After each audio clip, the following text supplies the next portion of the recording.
Hello. Okay, Scrapper, a British comedy drama directed by Charlotte Regan in her directorial debut. The film follows a Georgie, a dreamy 12-year-old girl who lives happily alone in her London flat, filling it with magic. But suddenly, her estranged father turns up and forces her to confront reality.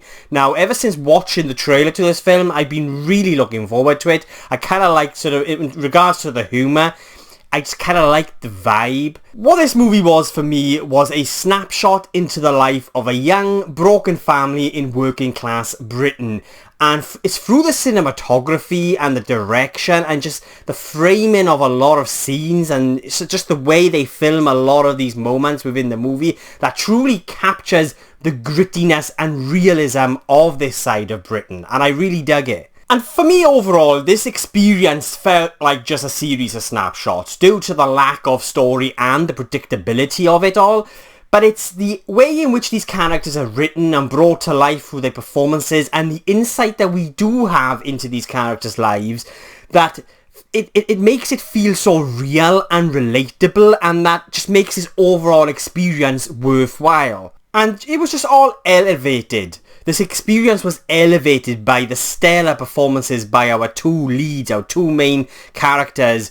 The father and daughter played beautifully by Dickinson and Lola Campbell.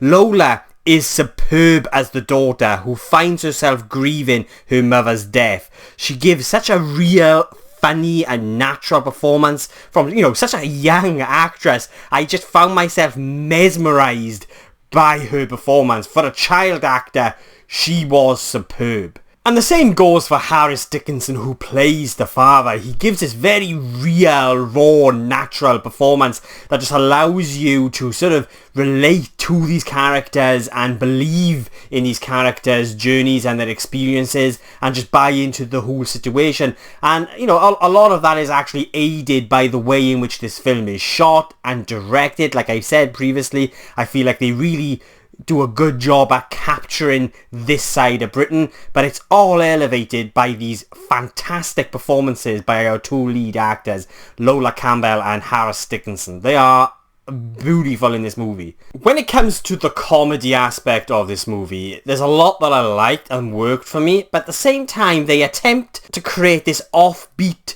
whimsical approach when it comes to telling the story, which ends up just feeling unfinished. The movie starts off with this element of quirkiness to the humour and its storytelling, but it quickly fades away and then reappears towards the end to remind us of what they were attempting to do with this approach, with the humour. And it just stood out for me because it wasn't really consistent throughout the narrative. Like, you get a chunk of it at the beginning, which is quirky, it's very whimsical, and I was like, oh, this is a bit different, but then it kind of loses that as we really get into these characters' lives and their stories, and then it kind of reappears at the end and just stood out. So that kind of feeling or vibe or style they were attempting to go with this movie, it's there, but it's just not consistent. So at the same time, kind of lacks an identity a little bit, but it wasn't enough to really kind of take away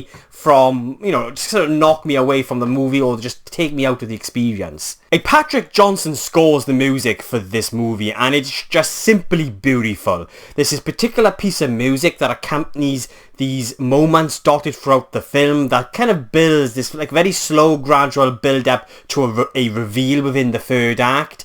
And it's a heart-wrenching moment, and his score that accompanies these moments is just simply beautiful. It's a heart-wrenching moment, and his music just helps elevate those moments emotionally. It's a beautiful score by Patrick Johnson. There is this fantasy element to the story that really plays into what the young character Lola is going through and just what kids really experience at this age, just using imagination as an escape. And I really just liked how these moments came to life. When it comes to this movie's conclusion, it kind of felt a little bit unsatisfying and not really resolved. But on reflection, it actually kind of made sense as well because of where we actually leave these characters, this father and this daughter, on their journey. It's almost like they're beginning a new chapter. They're beginning, and they're starting a new journey with each other.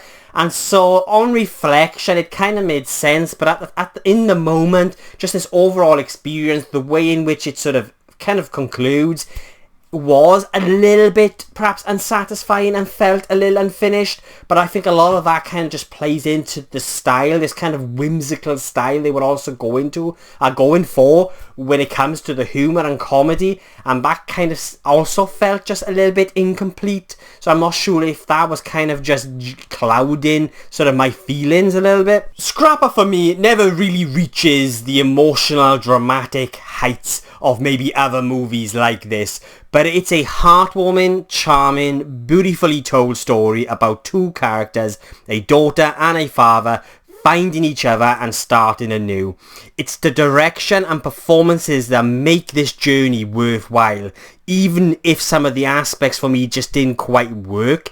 It's this very realistic snapshot into working class youth that made this movie, just made this experience really resonate with me. There are elements within this movie that just felt a little bizarre and just maybe a little bit random, with a story that never really feels complete or different enough and just a little bit too predictable.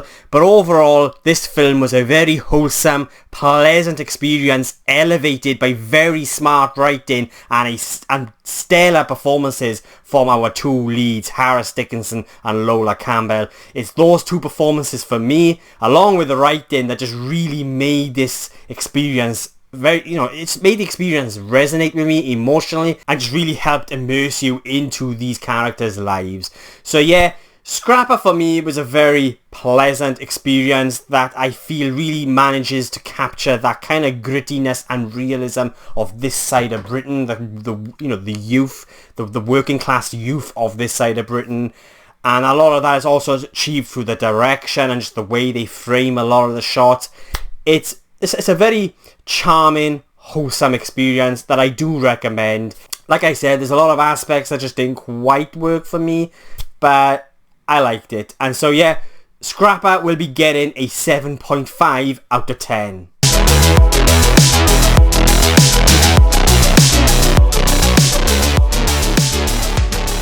So yeah, they are my thoughts on Scrapper. The film releases here in the UK on the 25th of August. I do have a review coming for The Blackening as well, and I am planning on catching Strays, so there will be a review for Strays this week also. Just a little bit behind with reviews, but they are coming. So yeah, thank you for watching. I really do appreciate it. If you've made it this far into the video, thank you so much. And if you want to see future reviews and just general movie talk from a geek in Wales, just ramble on, then please hit that subscribe button. It will mean an awful lot to me. I'm hoping to hit 200 subscribers by the end of the year. And yeah, a big thank you to all those that have subscribed already and are returning to watch my videos.